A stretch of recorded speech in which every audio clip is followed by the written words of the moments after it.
Shanghai, storied seaport of the fabled Orient, commercial metropolis of China, and one of the world's greatest seaports.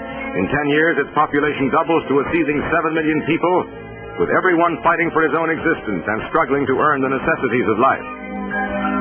With tremendous increase in export and import trade, Suchow Creek is the scene of congestion and fever heat activity as riverboats push their way up and down the waterways, busily engaged in loading and unloading much-needed cargoes.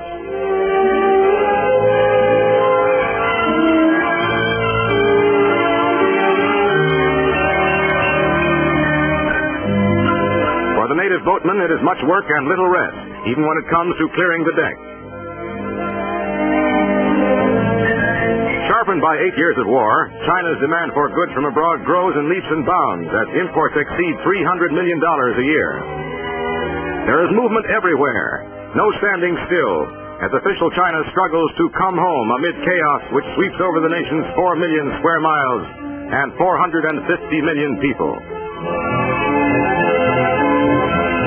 Countless barges laden with baled cotton crowd the Wangpu River, and the going is slow and toilsome. As quickly as boats are unloaded, just so fast are the essential materials rushed inland, for this is China's greatest manufacturing center. Cotton, hundreds of bales. Drums of gasoline by the thousand, tins of kerosene, cases of medical supplies, and 1,001 essentials are gobbled up in China's hungry maw.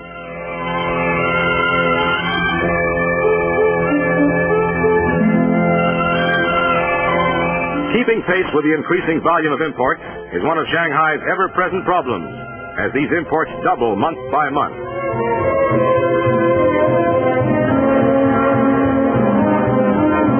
American gunboats ride at anchor in the shadow of Shanghai's waterfront. Here is the Occidental quality of Shanghai, with its skyscrapers, trolley cars, and semi-foreign atmosphere.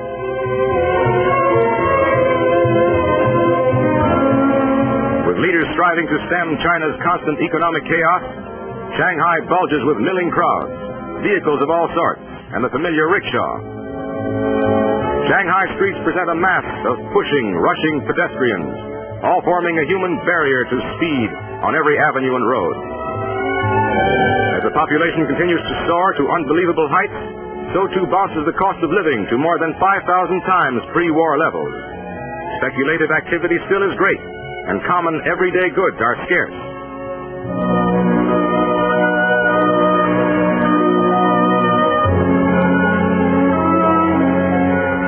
Although manufacturing gradually gains momentum, the makers of crude wooden shoes still ply their trade, sure of a market from those fortunate enough to have the necessary purchase price. Fittings are a simple matter, and it is a lucky child who has parents with a wherewithal. The uneducated and illiterate are numbered by the millions, which gives to the public letter writer a continuous stream of customers. And it is said that these commercial scribes never tell a family secret, although they hear and write hundreds of bits of gossip every day.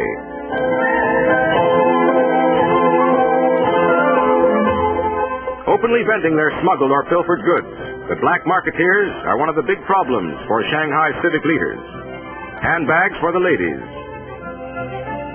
fountain pens, keychains, cigarette holders, and knickknacks for the men. Nylon stockings, all sizes and shades. Watches and jewelry for those who can afford them. Perfumes and cosmetics for the ladies. And canned goods by the thousand. Canned vegetables are much in demand, as even the black market prices are lower than those asked by the farmers who struggle to grow fresh vegetables and laboriously cart them to the marketplace.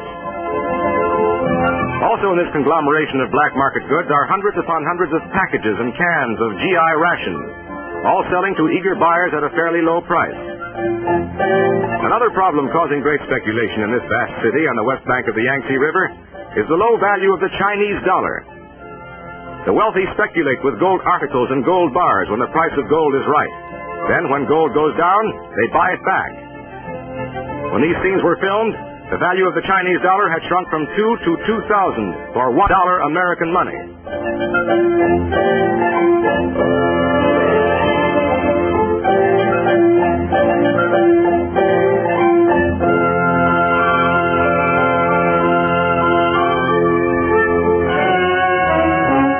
Far beyond the city, coolies still take the place of machinery as they work as human mules, doing the almost impossible job of pulling a barge against the stream in shallow water. Hundreds of pulling, tugging coolies perform these body-breaking tasks each day, seemingly against all laws of nature that demand a sufficiency of proper food. The diet of these men is mostly rice, and as a luxury, a bit of green vegetable or fish. To the native, rice costs a small fortune in Chinese dollars, and the price of a pound of beef is almost prohibitive. The bare necessities of life are very expensive, and the influx of thousands of people does not help the serious food problem in Shanghai. Nevertheless, these coolies survive, and in a continuous line laboriously transport steel for China's mills, pipelines, electrical, mechanical, and chemical equipment for its industries, and huge logs for its factories.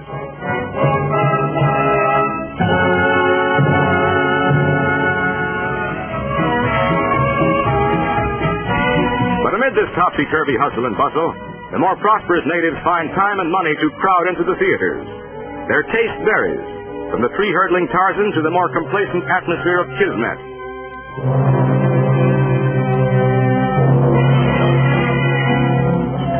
However, the Orthodox prefer the native Chinese theater, and there are several in Shanghai, where they have their own stars and favorite performers.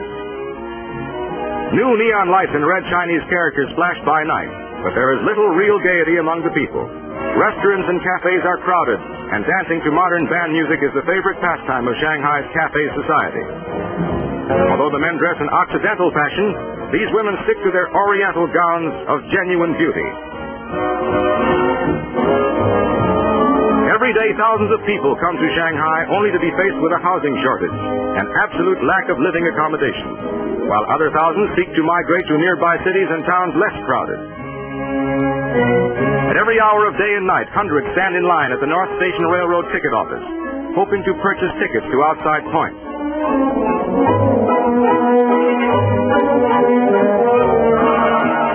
They cook and eat their rice wherever they may be, for many wait 2 and 3 days before succeeding in buying a ticket.